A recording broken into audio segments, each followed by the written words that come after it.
توجیکستان صنعت کنونی با سرعت را همچون هدف چهارم استراتژی کشور قبول نمود که آن برای تأمین نمودن استواری اقتصادیات، تشکیل جایهای نویکاری، بلند برداشتن اقتدار صادراتی مملکت و رقابتناکی آن زمینه عمیق می‌گذارد. اساسگزاری صلح و وحدت ملی پیشوای ملت پرزیدنت جمهوری تاجیکستان محترم امامعلی رحمان در پیام خود به مجلس عالی جمهوری تاجیکستان در سنه 26 دکامبر سال 2019 دستاوردهای اساسی اجتماعی و اقتصادی مملکت را در سال 2019 تحلیل و بررسی نموده بر رشد ساحه صنعت اهمیت مخصوص ظاهر نمودند. پیشوای ملت از جمله ذکر نموده بودند: ما تامین استقلالیت انرژتیکی و استفاده ثمره بخش نیروی برق از بنبست کمونیکاسیونی برآوردن و به کشور ترانزیتی تبدیل دادن تاجیکستان، حفظ امنیت آذوقه‌واری و دسترسی اهالی مملکت به غذای خوش‌صفت، اینچنین وسعت‌دهی شغل پرمحصول را همچون هدف‌های استراتژی خود انتخاب نموده نقشه گزارش اقتصادیات کشور را از شکل اگراری اندوستریالی به اندوستریالی اگراری عملی گردانیده ایستاده‌ایم.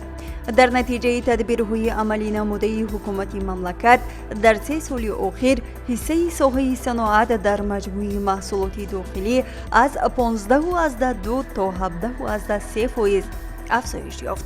یادآور می‌شویم که با در نظر داشت اهمیت ساحه صنعت در حل مسائل اقتصادی و اجتماعی و تأسیس جایهای کاری، سال 2018 پیشوای ملت محترم امامعلی رحمان پیشنهاد نمودند که صنعت کنونی با سرعت کشور هدف چهارم استراتژی اعلام کرده شود و تا سال 2030 حصه آن در روندهای سیاسی، اقتصادی، اجتماعی و فرهنگی و ایدئولوژی با سرعت عملی کرده می شود.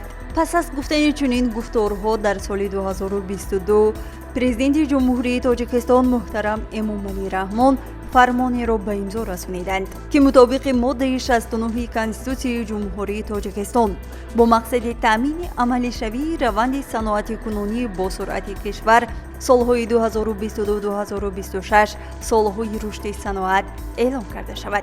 جمعیت دارای مسئولیتش محدود کارخانه مشترک زرافشان نیز این گفته‌های سروری دولت را سرمشق کاری خویش قرار داده با مقصد عملی نمودن این هدفها و با مقصد باز هم بلند برداشتن مهارت مهنتی کارگران، هر جانبه هوسمند گردانیدن شوق و هوس ایشان با آموختن تکنولوژی مهارت.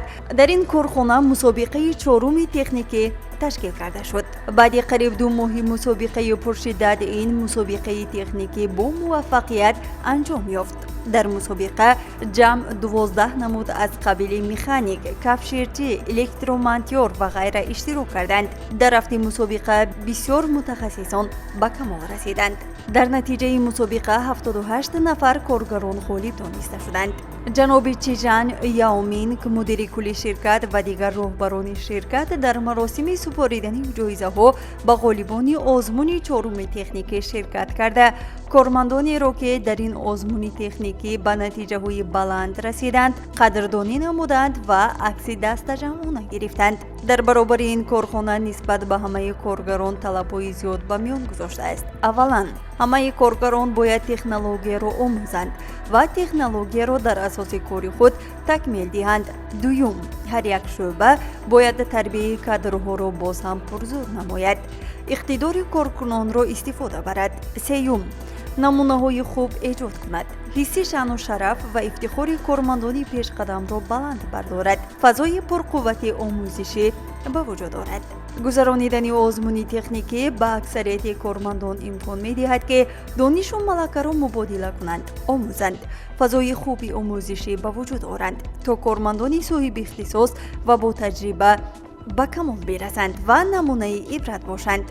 یادرس می شویم که سال 2023 با اشتراک بی‌واسطه سروری دولت در کارخانه مشترک زرافشان کارگاه نو مورد استفاده قرار گرفت که اقتدار کارکرد کارگاه متالورژی میسکودازی 165,000 تن است. 4,500 تن میسی کاتودی همچنین طلا و نقره استحصال کرده می شود. کارخانه با معاصرترین تکنولوژی جهانی بنیاد یافته از جمله سیخ‌های کارکرد سلولوز، استحصال مس، شیره آهک تیار کنی، سیخی ترشکنی پیشکی، کارگاه‌های با اکسیژن در زیر فشار اشغال‌کننی، کارگاه الکترولیزی میز، دیگخانه گرم‌دهی، پایگاه برای گردش آب، استانسیه کمپرسوری هوا و آبی صاف عبارت میباشد. کارخانه مشترک زرافشان فعلا کارکرد کان‌های ترور، جلو، المپیکی، خرسخانه، کانی آهکسنگ دهنی مزار و ریگ و شغل ماهیان دریا را به راه مانده است. برای استحصال مس استاندارد کاتودی کنسنترات کانی ترور استفاده برده می شود. در جمعیت مذکور 2809 نفر صاحب جوی کار بوده. همه ساله اقتدار استحصالی افزایش داده می شود. ماموریت و کارمندان کارخانه مشترک زرافشان پیام پیشروی ملت را حجت تقدیرساز دانسته.